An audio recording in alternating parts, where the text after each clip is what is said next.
దినమున ఇదిగో ఈ శ్రమకాల దినములలో 3వ రోజున దేవుడు మనతో మాట్లాడుతున్న ప్రాముఖ్యమైనటువంటి మాట ఏంటంటే, మీలో ఎవరికైతే సమాధానము లేదో, మీలో ఎవరైతే ప్రేమ కలిగి లేరో, మీలో ఎవరికైతే బంధం కలిగి లేకుండా, ఐక్యత లేకుండా ఎవరైతే బ్రతుకుతున్నారో, ప్రియ దేవుని పిల్లలారా, సంఘ బిడ్డలారా, ఇదిగో ఈ రాత్రికాల సమయంలో, ఈ ఉపవాస దినములలో, ఈ 40 రోజుల శ్రమకాల దినములలో 3వ రోజు ప్రభువు మనతో మాట్లాడుతున్నమాట, సమాధానముగా ఉండుటకు మాత్రమే ప్రభువు మనల్ని పిలిచాడు. దేవునికి స్తోత్రం.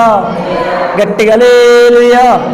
సమాధానము లేనియెడల మనం ఎంత ప్రార్థన చేసినా వ్యర్థం, ఎన్ని రోజులు ఉపవాసాలున్నా వ్యర్థం, ఎన్ని రోజులు దశంభాగాలు ఇచ్చినా వ్యర్థం.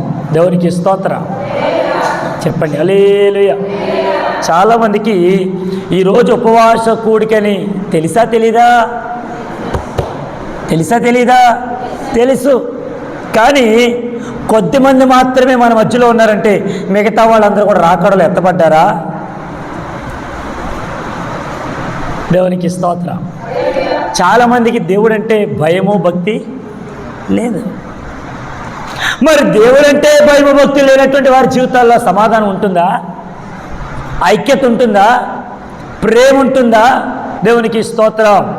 గట్టిగా హల్లెలూయా. కానీ ఇక్కడ గమనించండి, ప్రభు మనతో మాట్లాడుతున్న మాట, సమాధానముగా ఉండుటకు దేవుడు మనల్ని పిలిచి ఉన్నాడు. 16వ వచనం చదువుతున్నాను. ఓ స్త్రీ, నీ భర్తను రక్షించదవో లేదో నీకేమి తెలియను?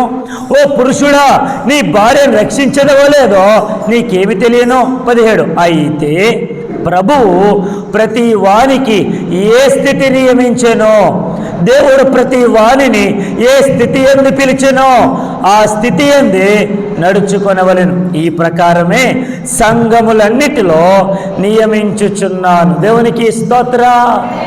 దేవుడు మనల్ని ఏ స్థితి యందు పిలిచాడో ఆ స్థితి యందు ప్రభువు నామాన్ని కనపరిచేవారుగా మనం ఉండాలి. దేవునికి స్తోత్రం. గట్టిగా హల్లెలూయా. నీ స్థితి గొప్పదనో, నీ స్థితి పేదరికమనో, ఏమీ లేనివాడువనో, అన్నీ ఉన్నాయనవనో, అనేక రీతిగా ఆశీర్వదింపబడ్డావనో దేవుడు నేను పిలవలేదు. తన ఉచితమైన కృపను మన మీద కుమ్మరించి తనను ఘనపరచుటకు, తనను హెచ్చించుటకు, తను కొనియాడుటకు ఆయన కృప మన పట్ల హెచ్చిగా ఉంచాడు. దేవునికి స్తోత్రం. గట్టిగా హల్లెలూయా. ఇక్కడ ఒక మాట మీతో జ్ఞాపకం చేస్తాడు. ఇక్కడ భార్యాభర్తల మధ్య ఉండేటువంటి సంబంధాన్ని పెట్టాడు. భార్యాభర్తల మధ్య ఉండేటువంటి ఆ సంబంధం ఎంత ప్రాముఖ్యమైనదో ఈరోజు నీకు నాకు, లేదంటే దేవునికి మనకు ఉన్న మధ్య సంబంధం అంత గొప్పది. దేవునికి స్తోత్రం. గట్టిగా హల్లెలూయా.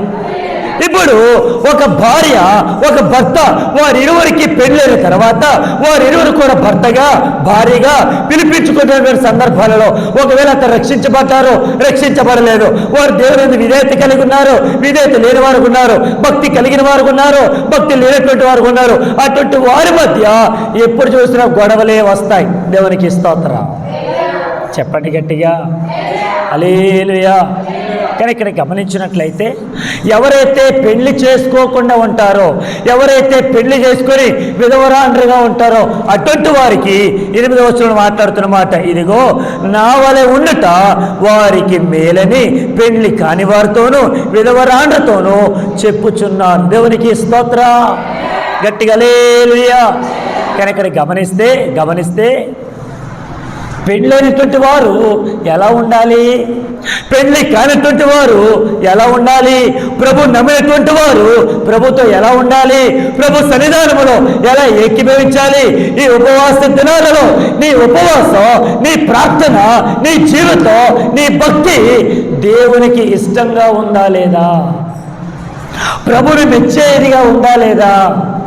ప్రభును గొప్ప చేసేదిగా ఉందా లేదా? దేవునికి స్తోత్రం. చెప్పండి హల్లెలూయా. ఒక మాట చెప్తాను, గుర్తుపెట్టుకోండి. ఎవరైతే పెళ్లి చేసుకోకుండా యవన ప్రాయంలో ఉంటారో వారి జీవితం అనేకమైనటువంటి రీతిలుగా ఎప్పుడు ఎంజాయ్గా చేస్తూ, ఎప్పుడు సంతోషంగా ఉంటూ, ఎప్పుడు ఆనందంగా ఉంటూ వారి జీవితాల్లో ముందుకు కొనసాగుతూ వెళ్ళిపోతూ ఉంటారు. కానీ పెళ్ళైనటువంటి వాడు తన భార్య గురించి ఆలోచించి, లేదంటే భార్య భర్త గురించి ఆలోచించి, లేదిద్దరు కూడా అటు అత్తగారి గురించి, మామగారి గురించి, ఇటేమో ఆ అమ్మగారి గురించి, నాన్నగారి గురించి ఆలోచిస్తూ ఎప్పుడు చూసినా సతమతం అవుతూ ఉంటారు. దేవునికి స్తోత్రం చెప్పండి, హల్లెలూయా.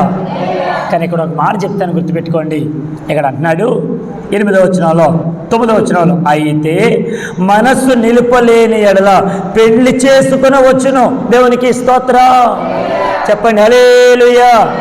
నీ మనస్సు దేవుని మీద నిలపడానికి, నీ మనస్సు ఏకాగ్రత చూపడానికి, నీ మనస్సు దేవుని ఆరాధించడానికి ఎప్పుడు సంసిద్ధంగా ఉండాలి. దేవునికి స్తోత్రం గట్టిగా హల్లెలూయా.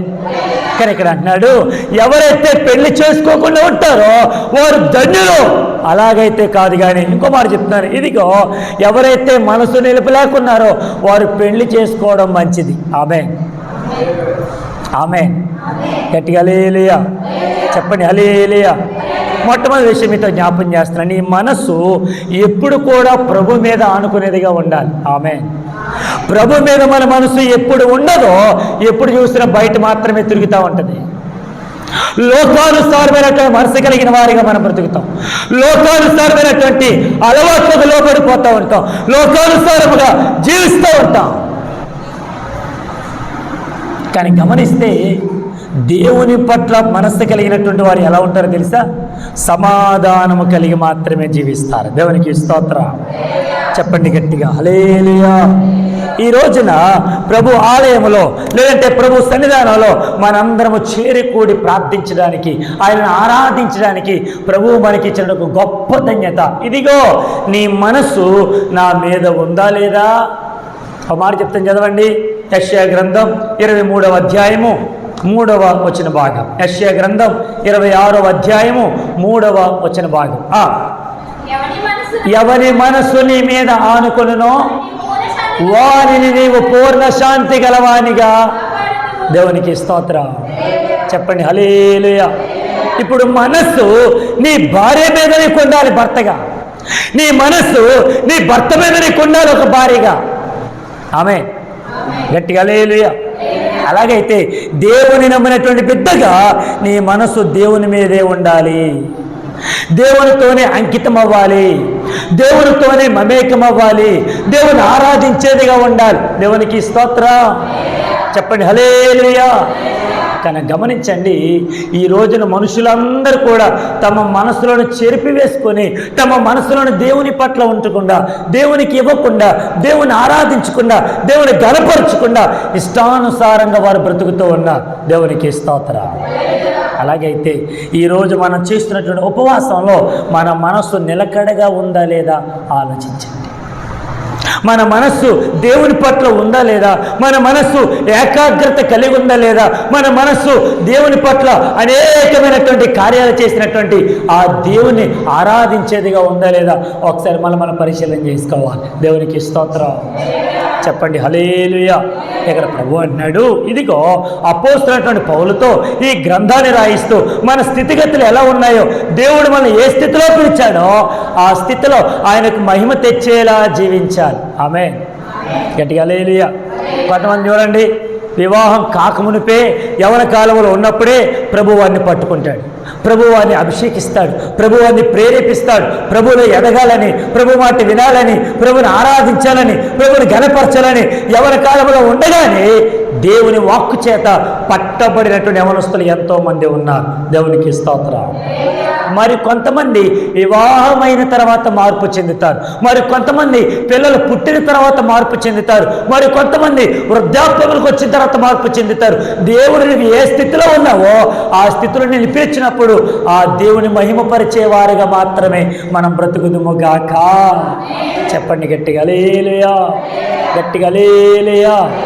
ప్రభు అన్నాడు, ఇదిగో నిన్ను ఏ స్థితిలో పిలిచానో ఆ స్థితి గుర్తెరుగో. నీ స్థితిని ఎప్పుడూ మర్చిపోవద్దు.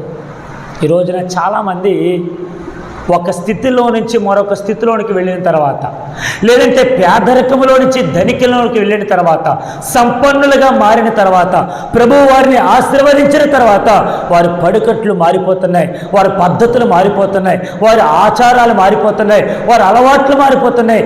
దేవుని సన్నిధంటేనే రాలినటువంటి వారిగా బ్రతుకుతున్నారు. దేవునికి స్తోత్రం. అది మంచిదంటారా? అది మంచిదంటారా? దేవుని దగ్గరికి నువ్వు మొదటిగా వచ్చినప్పుడు, నువ్వు త్వరగా దేవుని సన్నిధానంలో బాప్తిసం పొందుకొని ప్రభుని ఆరాధించడానికి వచ్చినప్పుడు నీ భక్తి, నీ విధానం, నీ విలువ, నీ ఆసక్తి అప్పుడు ఏ రీతిగా ఉండేది? ఇప్పుడు మన ఆసక్తి ఏ రీతిగా ఉందో ఒకసారి ఆలోచించండి. అంటే మన స్థితిని మర్చిపోయామా? మన స్థితిగతులను వదిలేసేవా? దేవుడు ఆశీర్వదించిన తర్వాత, దేవుడు మనల్ని హెచ్చించిన తర్వాత, దేవుడు మన మనసును మార్చిన తర్వాత, మారు మనసు ఇచ్చిన తర్వాత, రక్షణ భాగ్యాన్ని ఇచ్చిన తర్వాత దేవుని పట్ల మన స్థితి ఎలా ఉందో ఆలోచించండి. దేవునికి స్తోత్రం. చెప్పండి గట్టిగా హల్లెలూయా, హల్లెలూయా. ఇక్కడ అంటున్నాడు 10వ వచనంలో, అయితే మరియు పెళ్ళైన వారికి నేను కాదు, ప్రభువే ఆజ్ఞాపించినది ఏమనగా భార్య భర్తను ఎడబాయకూడదు. దేవునికి స్తోత్రం. కొత్తలో వివాహం అయిన తర్వాత ఒక రోజున భర్త తను ఏ ఉద్యోగం అయితే చేస్తూ ఉన్నాడు, ఏ జాబ్ అయితే చేస్తూ ఉన్నాడు, ఆ జాబును చూసి పెళ్లి చేసుకొని చాలా శుభ్రముగా, చాలా మంచిగా వారి యొక్క కాపురం అనేది ముందుకు సాగుతూ ఉంది. కానీ ఒక రోజున ఏం జరిగింది ఏంటో తెలియదు, కానీ ఆ ఉద్యోగంలో ఉండేటువంటి భర్తను, అందులో ఉండేటువంటి యజమానుడు, అయ్యా నువ్వు జాబ్లో నుంచి నేను తీసివేస్తున్నావు, నువ్వు ఇంక వెళ్ళిపోవచ్చు, మా కంపెనీలో జాబ్ చేయక్కర్లేదు అనేటువంటి ఒక మాట విని వెంటనే అతను ఏం చేశారంటే ఉద్యోగం నుంచి తొలగించిన తర్వాత భర్త చాలా నిరాశతో, నిస్పృహతో ఇంటికి రానే వచ్చాడు. అంతవరకు ప్రేమ ఆప్యాయతలు చూపించినటువంటి భార్య, అంతవరకు చాలా ఎక్కువగా చూసినటువంటి ఆ భార్య, అన్ని విధాలుగా సపోర్ట్ చేసినటువంటి భార్య ఇప్పుడు ఏమంటుందంటే, నీ ఉద్యోగం చూసే పెళ్లి చేసుకున్నాను, నేను ఉద్యోగాన్ని చూసి నేను పెళ్లి చేసుకున్నాను, కానీ ఇప్పుడు నీ ఉద్యోగం ఏమైపోయింది? ఊడిపోయింది. కాబట్టి నీకు నేను సేవలు చేయాలా? నేను నీకు టీలు పెట్టాలా? నేను నీకు టిఫిన్లు చేయాలా? నేను నీకు అన్నం వండి పెట్టాలా? వండుకో, నీ పనులు చేసుకో అన్నట్టుగా అంతవరకు ప్రేమను ఒలికించినటువంటి ఆ భార్య, అంతవరకు అన్ని రకాలుగా సరిపెట్టినటువంటి ఆ భార్య ఇప్పుడు భర్తకు ఉద్యోగం లేకపోయేసరికి ఏమంటుందో చూసారా? ఎలా చూస్తుందో చూసారా? నేను అంటాను, అలాగైతే పెళ్ళి కానప్పుడు భర్తకు ఉద్యోగం ఉందని, ఆ మనుషుడికి ఉద్యోగం ఉందని ఎక్కువ ప్రేమ వాళ్ళకు పోసిన భార్య ఉద్యోగం లేకపోయేసరికి అతను ఏమైపోయాడు? నీచురాలుగా, లేదంటే నీచుడిగా కనపడ్డాడేమో. నేను అంటాను అలాగైతే దేవుని పట్ల నువ్వు ఏ రీతిగా అయితే మొదటిగా ప్రభుని ఎన్నుకున్నావో, ప్రభుని నమ్ముకున్నావో, ప్రభు పట్ల విధేయత కలిగి ఉన్నావో, అదే విధేయత నువ్వు ఈ రోజును కొనసాగిస్తున్నావా? అదే విలువతో ప్రభుని ఆరాధిస్తున్నావా? అదే భక్తి శ్రద్ధలతో ప్రభు మందిరములు ఉంటున్నావా? నీ భక్తి శ్రద్ధలు ఏమైపోయాయి? అలాగైతే భార్య ఛేదరించుకున్నట్టుగా ప్రభు నిన్ను ఛేదరించాడా? ప్రభు నిన్ను గెంటివేశాడా? ప్రభు నిన్ను కాదనుకున్నాడా? ప్రభు నిన్ను వెలివేశాడా? నా మందిరంలోనికి రావద్దు అన్నాడా? లేదు. మనుషులు ఆ రీతిగా మాట్లాడచ్చేమో, నా దేవుడు ఎన్నటికీ ఆ రీతిగా మాట్లాడాడు. దేవునికి స్తోత్రం. చెప్పండి, నోటి చేతుల పైకెత్తి స్తోత్రాలు చెప్తాం గట్టిగా, హల్లెలూయా, హల్లెలూయా. అలాగైతే నీ భార్య పట్ల, నీ భర్త పట్ల నువ్వు ఎలా ఉంటున్నావు? పెళ్ళైనటువంటి కొత్తలో నీకున్న ప్రేమ ఈరోజు ఉందా? పెళ్ళైనటువంటి కొత్తలో ఉండేటువంటి విధేయత ఈరోజు ఉందా? అలాగైతే కొత్తగా ప్రభుని నమ్ముకున్న తర్వాత ఎవరు రాకముందు బైబిల్ చంకలో పెట్టుకొని పరిగెత్తుకుంటూ ప్రభు మందిరానికి వచ్చిన నీవు ఈరోజు రాగలుగుతున్నావా? నీ స్థితి మారిపోయిందిగా. నీ స్థితిగతులు నా దేవుడు మార్చాడిగా. నిన్ను కొన్ని మెట్లు ఆయన హెచ్చించి నిన్ను పైకెత్తి ఆయన ఎంతగానో ఆశీర్వదించిన కొలది నీ భక్తి నువ్వేం చేసుకోవాలి? ఎంతగానో పెంపారుచు ప్రభులో ఎదగాలి. దేవునికి స్తోత్రం. గట్టిగా హల్లెలూయా. ఒకటి, మన మనసు దేవుని మీదే ఉండాలి తప్ప దేవుని ఎన్నడూ కూడా ఎడబాయకూడదు. దేవునికి స్తోత్రం.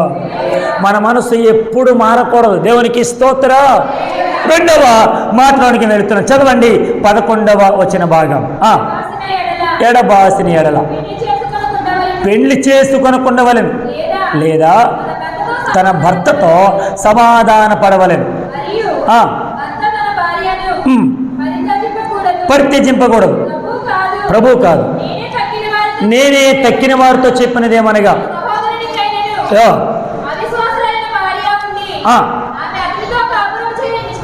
ఇష్టపడిన ఎడల పరిత్యజింపకూడదు.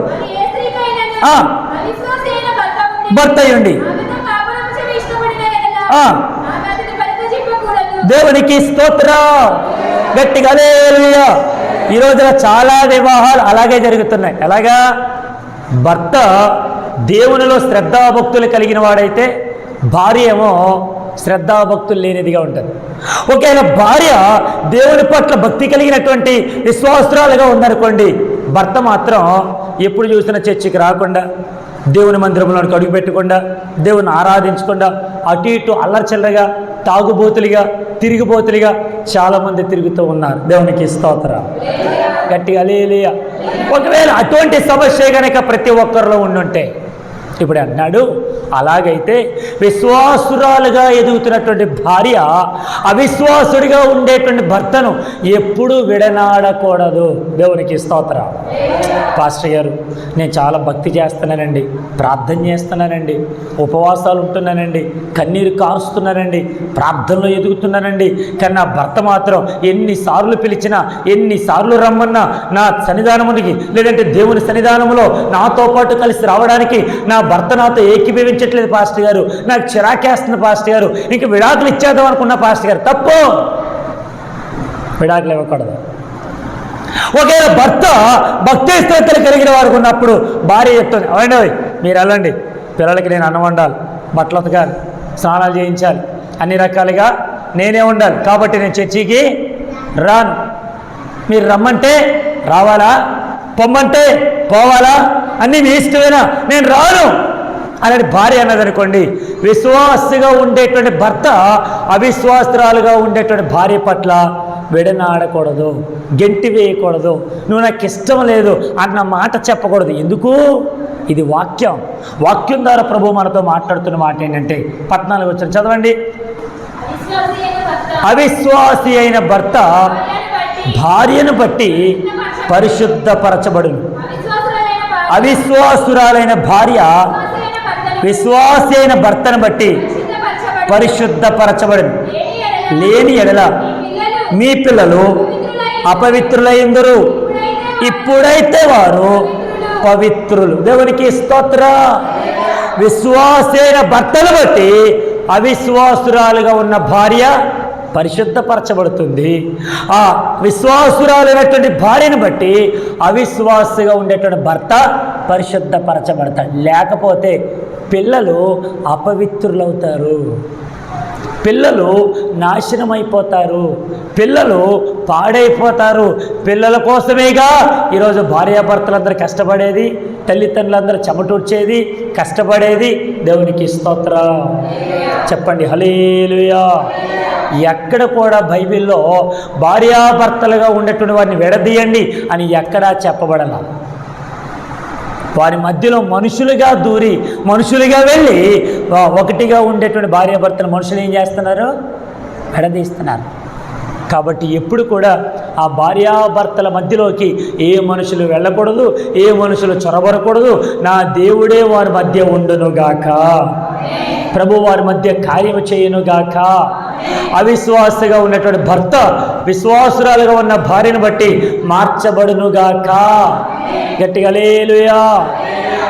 ఒకవేళ అవిశ్వాసురాలైనటువంటి భార్య విశ్వాసిగా ఉండేటువంటి భర్తను బట్టి మార్చబడునుగాక, పరిశుద్ధపరచబడునుగాక, తమ విధానాలన్నీ కూడా మార్చుకొనుగాక. అవే ఒకటి, మనస్సు మారకూడదు. 2, ఈ ఉపవాస దినాలలో ప్రతి ఒక్కరు కూడా పరిశుద్ధపరచబడునుగాక. ఒకవేళ నువ్వు పరిశుద్ధపరచబడకపోతే, నువ్వు దేవుళ్ళు మమేకం అవ్వకపోతే, నువ్వు దేవుళ్ళు విధేయత లేకపోతే, విశ్వాసులుగా లేకపోతే, మీ ఇంటిలో ఉండేటువంటి పిల్లలు ఎవరైతే ఉన్నారో వారు అపవిత్రులుగా ఉంటారంట. దేవునికి స్తోత్రం. గట్టిగా హల్లెలూయా. కొంతమంది తల్లిదండ్రులు ఉంటారు, పిల్లలు ఏ తప్పు చేసినా ఏమనరు. వాడు దొంగతనం చేసినా, వాడు ఎదుటివారిని దూషించినా, పెద్దవాళ్ళని అమర్యాదగా మాట్లాడినా, సంఘంలో నిలకడగా లేకపోయినా, వాడు అల్లరిచిల్లరగా తిరిగినా, ఒకవేళ వాడు మందు తాగినా సిగరెట్ తాగినా అటు ఇటు తందనాలాడుతున్నా తిరుగుతున్నా ఏ తల్లిదండ్రులు కూడా వాడిని చూసి ఏమీ మాట్లాడరు. కొంతమందికి గారాబం, అందరు ఇక్కడే ఉన్నారా? కొంతమందికి ఏంటి గడిగి చెప్పండమ్మా, ఎవరో అన్నారంట గారం గజ్జలకి ఈపు దెబ్బలకి. దేవునికి స్తోత్రం. గారం ఏం చేస్తుంది? నాన్న గజ్జలు కావాలి, నాన్న గజ్జలు కావాలి నాన్న అంటదంట. అయ్యి బాబు మా పిల్లకి అర్జెంటుగా పట్టీలు కొనేయాలని చెప్పేసి ఆ గారాల కూతురికి పట్టీలు కొనేస్తారు. తీరా ఆ గారం అంతా అయిపోయిన తర్వాత ఏ గజ్జలు అయితే కావాలో ఏ పట్టీలు అయితే కావాలో అన్నీ కొనేసిన తర్వాత ఇంకా ఏడిపిస్తారు అనుకోండి, అప్పుడు ఏం చేస్తారంట, ఈ ఈపి వెనకాల 5 ఏళ్ళు పడిపోతాయంట. దేవునికి స్తోత్రం. చెప్పండి గట్టిగా. మీరు చాలా మంచోళ్ళు, మీ పిల్లల్ని ఎప్పుడు కొట్టర్లే. ఆమె గట్టిగా హల్లెలూయా. మళ్ళీ చెప్తున్న గుర్తుపెట్టుకోండి, మీ పిల్లలు అపవిత్రులుగా మారకుండా ఉండాలి అంటే విశ్వాసులుగా ఎదుగుతున్న స్త్రీలారా, విశ్వాసులుగా ఎదుగుతున్నటువంటి భర్తలారా, అవిశ్వాసురాలుగా ఉంటున్నటువంటి మీ భార్యల గురించి మీరు ప్రార్థన చేయాలి. అవిశ్వాసులుగా ఉంటున్నటువంటి భర్తల గురించి విశ్వాసురాలుగా ఎదుగుతున్న స్త్రీలు మీరు ప్రార్థన చేయాలి. అప్పుడే మీ ఇంటిలో మీ పిల్లలు సంతోషంగా ఉంటారు, పరిశుద్ధులుగా ఎదుగుతారు. దేవునికి స్తోత్రం. చెప్పండి గట్టిగా హల్లెలూయా. లేదు పాస్టర్ గారు, నా భర్త మారట్లేదు, నా భార్య మారట్లేదు, నా పిల్లలు ఏమైపోతా నాకేంటి అంటావా? నేనేం చేయలేను ఇంకా. దేవునికి స్తోత్రం. గట్టిగా హల్లెలూయా. కొంతమంది చూడండి, భార్యాభర్తలు విడిపోయిన తర్వాత విడాకుల కోసం ఆ కోర్టులోకి వెళ్ళిన తర్వాత, ఎరా మరి పెళ్ళి ఎన్ని సంవత్సరాలు అయింది అమ్మాయి, మరి ఏంటి మరి మీకు ఎంతమంది పిల్లలు, ఎన్ని సంవత్సరాలకి విడిపోయారు, ఏంటి మరి భరణం ఇస్తావా, మరి ఎంత కట్నం ఇచ్చారు, ఇవన్నీ అడిగిన తర్వాత అయ్యారు నేను అన్ని విధాలుగా తీసుకున్న కట్నాలన్నీ చెల్లిస్తానండి, మరి పిల్లలు ఏం చేస్తావరా నా దగ్గరికి పంపించేయండి. ఏమంటాడు ఈడు? భర్త ఏమంటాడు? పిల్లలు నా దగ్గరికి, మరి తల్లి ఏమైపోవాలి, భార్య ఏమైపోవాలి? భార్య వద్దంట, కానీ భార్య గర్భం ద్వారా 9 నెలలు మోసి కనిపించిన ఈ పిల్లలు మాత్రం కావాలంటే భర్తకి. ఇది ఎలా చెల్లుతుంది? దేవునికి స్తోత్రం. గట్టిగా హల్లెలూయా. భార్య దగ్గర భర్త దగ్గర కాదు, వారి ఇరువురు దగ్గర పిల్లలు ఎదిగితేనే సంతోషంగా ఉంటారు. అలాగైతే నీవు నేను దేవుని దగ్గర ఉంటేనే సంతోషంగా ఉంటాము. అప్పుడే మన జీవితం సుఖ సంతోషాలతో ఉంటుంది, చాలా మంచిగా ఎదుగుతాము. దేవుని పట్ల శ్రద్ధ కలిగినటువంటి వారు ఎవరైతే ఉంటారో వారి పిల్లలు పరిశుద్ధులుగా ఉంటారు. దేవునికి స్తోత్రం. 1 మనసు మారకూడదు, 2 పరిశుద్ధమైనటువంటి జీవితం కలిగి జీవించాలి. 3 విషయం చెప్పి నేను ముగిస్తున్నాను. 15 వచనం చదవండి. 15, 16, 17. అయితే అవిశ్వాసి అయిన వాడు ఎడబాసిన ఎడబాయవచ్చును, అట్టి సందర్భములలో సహోదరునికైనను నిర్బంధము లేదు, సమాధానముగా ఉండుటకు దేవుడు మనలను పిలిచి ఉన్నాడు. దేవునికి స్తోత్రం. గట్టిగా హల్లెలూయా. కొంతమంది ఉంటారు, ఎన్నిసార్లు చెప్పినా చెవిటోడి దగ్గరికి వెళ్ళి శంఖపెట్టి ఊదావు వినిపిస్తుందా? హలో, ఈ శంఖంతో ఊతున్నాను, వినబడుతుందా? దేవునికి స్తోత్రం. చెప్పండి గట్టిగా హల్లెలూయా. చెవిటోడి దగ్గర శంఖం చెప్పినా బాబు, వాడు ఎన్నిసార్లు చెప్పినా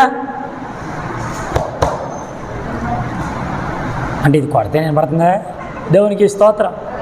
ఎన్నిసార్లు చెప్పినా ఒరే చర్చికి వెళ్దారా, శుక్రవారం ఉపవాస ప్రార్థన, నేను రానన్నా ఇల్లు, నువ్వు వెళ్తే వెళ్ళదు బాగానే, సీరియల్ మిస్ అయిపోతుంది ఇక్కడ ఇల్లు. కొంతమంది భలే మాట్లాడతారు. రే అది కాదు, అసలు దేవుడు నీ జీవితంలో ఎంత గొప్పటి కార్యం చేశాడు, రా ప్రభునామనిగా. ఇదిగో ఈరోజు అసలు మ్యాచ్ వస్తుంది, పాకిస్తాన్ ఇండియన్ మ్యాచ్, అసలు మిస్ అయిపోతాను నేను. బెట్లు కాశాను, బెట్లను ఏమైపోతే డబ్బులను కోల్పోవాలంటే నేను రాని ఇల్లు. దేవునికి స్తోత్రం. కొంతమంది ఈరోజు క్రికెట్కి పిచ్చిగా, నీకు ఇష్టమా క్రికెట్? దేవునికి స్తోత్రం. కొంతమంది క్రికెట్ పిచ్చి, కొంతమంది అమ్మాయిలు పిచ్చి, కొంతమంది అబ్బాయిలు పిచ్చి, కొంతమంది డబ్బు పిచ్చి, కొంతమంది ఆభరణాలు పిచ్చి, కొంతమంది వస్త్రాలు పిచ్చి. అమ్మా నిజమేనా? అలా సొత్తారేంటి? దేవునికి స్తోత్రం. చెప్పండి అమ్మా. కొంతమందికి భర్త అంటే పిచ్చి, ఆ భర్తను వదిలి రారు. కొంతమంది భార్య అంటే పిచ్చి, భార్యను వదిలే. రీసెంట్గా నేను పెళ్లి చేశాను. ఆ పెళ్ళి అయిన తర్వాత అత్తగారింటి దగ్గర అల్లుడు వస్తాడుగా, అల్లుడు వచ్చాడు. అల్లుడు వచ్చి ఆ పెళ్లి చేసుకున్నటువంటి భార్య దగ్గరే ఉంటున్నాడంట. ఆ అమ్మాయి అంటుందంటే, ఏమండి ఎప్పుడు ఇక్కడేంటి, కొంచెం బయటికి వెళ్దాం. వద్దమ్మాయి, మనం లోపలే ఉందాం. ఏమన్నాడంట, మన లోపలే ఉందాం. ఇప్పుడు వాళ్ళ ఇంట్లో అత్తగారు ఉంటారు, మరదలు ఉంటారు, వదిన గారు ఉంటారు, అందరూ ఉంటారు. వారందరూ కొంచెం బయటికి వెళ్ళి లేదంటే కొంచెం స్నానాలు ఆచరించి లోపలికి వచ్చిన తర్వాత కొంచెం వాళ్ళందరూ చేయాల్సిన కార్యక్రమాలు ఉంటాయిగా. మరి అవన్నీ చేసుకున్నప్పుడు ఈ భర్త లేదంటే ఈ అల్లుడు ఎక్కడ ఉండాలి? మాట్లాడట్లేదేంటి? ఎక్కడ ఉండాలి? అల్లుడికి భయపడి అత్తగారు బయటికి వెళ్ళి అన్ని కార్యక్రమాలు చేస్తాం. అల్లుడు ఏమన్నంటే అలుగుతాడేమోనని చెప్పి లోపలే ఉండబెట్టి అన్నీ కూడా లోపలే అన్ని. దేవునికి స్తోత్రం చెప్పండి గట్టిగా హల్లెలూయా. ఈ రోజున చాలామందికి రకరకాల పిచ్చే. నేను అంటాను, నీకు దేవుడంటే పిచ్చి ఉండాలి. దేవునికి స్తోత్రం. యేసు ప్రభు నా కొరకు రక్తాన్ని చిందించాడు. యేసు ప్రభు ఒక్కడే దేవుడు, ఆయన తప్ప మరొక దేవుడు ఎవ్వరూ లేరు.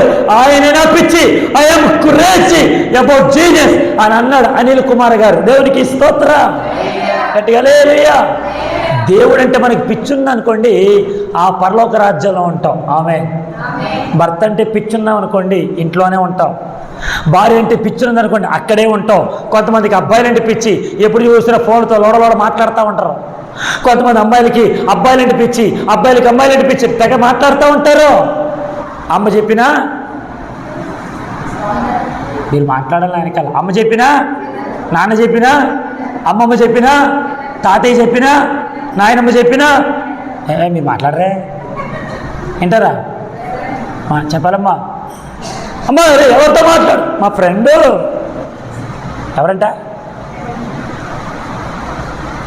నేను అంటాను దేవుడి కంటే ఏదైతే మనం ఎక్కువగా ప్రేమిస్తామో అది మనకు ఒక విగ్రహం.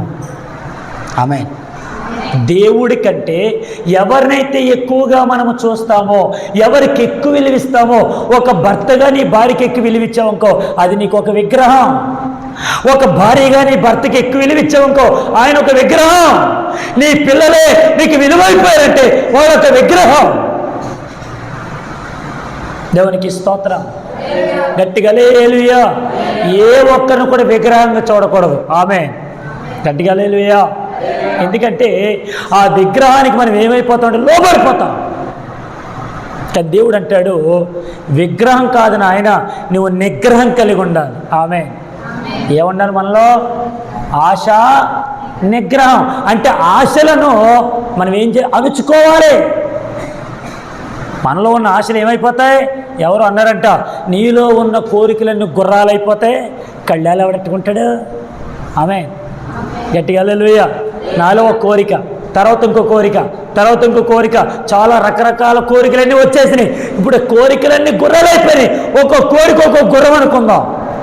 నీకు ఒక గుర్రం మీద స్వారీ చేయడం రాదు, కానీ అన్ని గుర్రాల మీద కళ్ళెలు ఎలా పట్టుకుంటావు? దేవునికి స్తోత్రం. వినాలి. దేవునికి స్తోత్రం. నేను ముగిస్తున్నాను. మూడవది, వాడు నీ పట్ల శ్రద్ధ వహిస్తాడో వహించడో పక్కన పెట్టు. ఎలాగైనా వాడిని వదిలేసి వెళ్ళిపోని. కానీ నిన్ను పిలిచిన దేవుడు సమాధానముగా ఉండడానికి మాత్రమే పిలిచాడు. దేవునికి స్తోత్రం. నీ భర్త నిన్ను కొడుతున్నాడా? అయితే సమాధానముగా ఉండు. నీ భార్య నీ మాట వినట్లేదా? అయితే సమాధానముగా ఉండు. నీ పిల్లలు నీ మాట వినట్లేదా? అయితే సమాధానంగా ఉండు. నన్ను మాట చెప్పినామండి, ఇంతవరకు దేవుడు చేస్తున్న కార్యాలను బట్టి దేవునికి వ్యతిరేకము నేను నడవలేదు పాస్టర్ గారు. దేవుడు అంటే నాకు చాలా ఇష్టం పాస్టర్ గారు. అసలు దేవుని మాట ఎప్పుడు నేను తప్పుతో వెళ్ళలేదండి, అసలు వినకుండా నేను లేను పాస్టర్ గారు, ఎప్పుడు చూస్తున్నా దేవుని మాటే విన్నానండి అన్న విశ్వాసులు ఎవడన్నా ఉన్నాడా? చెప్పండి. భర్త మాట జవదాటని భార్య ఉన్నారా?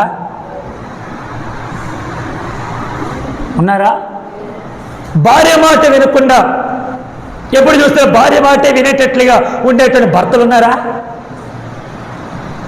అలాగని ఇంతవరకు నువ్వు సమాధానపడి నీ కాపురాన్ని ముందుకు నడిపించుకోలేదా? నీ భర్తను మార్చుకోవడానికి ప్రయత్నం చేయలేదా? నీ భార్యను మార్చుకోవడానికి ప్రయత్నం చేయలేదా? నీ పిల్లలు నీ మాట వినకపోయినా ఒకవేళ ఏదైనా మాట అంటే వెళ్ళిపోతారేమో, నేను విడిచిపెట్టి వెళ్ళిపోతారేమో, పారిపోతారేమో, అయ్యో అల్లర్చరిగా ఉంటారేమో అని చెప్పి గద్దించకుండా వారిని చాలా జాగ్రత్తగా నడిపించుకుంటే ఇంతవరకు సమాధాన పడలేదా నీవు? దేవునికి స్తోత్రం చెప్పండి, హల్లెలూయా. అలాగైతే నా దేవుడు నీవు నేను ఎన్ని పొరపాట్లు చేసినా ఆయన మన సమాధాన పరుస్తానే ఉన్నాడు. మనం త్రోసివేయలేదు, గెంటి వేయలేదు, విడనాడలేదు, ఎడబాయలేదు. ఇటువంటి వాడినా నేను ఎన్నుకుంది, ఇటువంటి ఆమెనా నేను పిలుచుకుంది. అసలు వీళ్ళేదో భక్తులు అనుకున్నానే, నా పట్ల శ్రద్ధ వహిస్తారనుకున్నానే, భక్తి చేస్తారనుకుని అనవసరంగా వీళ్ళు పిలుచుకున్నానే అని ఎప్పుడు కూడా మన గురించి ఎప్పుడు ఆయన అనలేదు అన్నాడు. దేవునికి స్తోత్రం. మనమంటే నా దేవునికి చాలా ఇష్టం. ఒక వాణి చెప్తున్నా, గుర్తుపెట్టుకోండి. అయితే ప్రభు ప్రతివానికి ఏ స్థితి నియమించనో, దేవుడు ప్రతివానిని ఏ స్థితి యందు పిలిచెనో ఆ స్థితి యందు నీవు నేను నడుచుకోవలెను. దేవునికి స్తోత్రం. గట్టిగా హల్లెలూయా.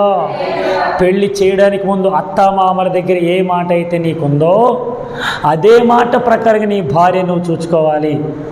అత్తామామల దగ్గర ఏ మాట అయితే నువ్వు ఇచ్చావో నీ భర్తకు లోబడతావని చచ్చేంత వరకు నీ భర్తకు నువ్వు లోబడే భార్యగా ఉండాలి. దేవునికి స్తోత్రం. 3 విషయాలు చెప్పుకుని, 1 మన మనసు నిలుపుకోవాలి, 2 పరిశుద్ధపరచబడాలి, 3 ఏ స్థితి యందు మన ప్రభు పిలిచాడో ఆ స్థితి యందు నమ్మకముగా ప్రభు పట్ల మనం నడుచుకుందాముగాక. చెప్పండి ఆమేన్. ప్రభు ఈ మాటలు మన వినికిడిలో ఫలింపచేయునుగాక. అందరూ మోకరించండి. చిన్న ప్రార్థన. అందరూ కూడా కళ్ళు మూసుకుందాం. కొన్ని ప్రార్థనలు మనం చేద్దాం.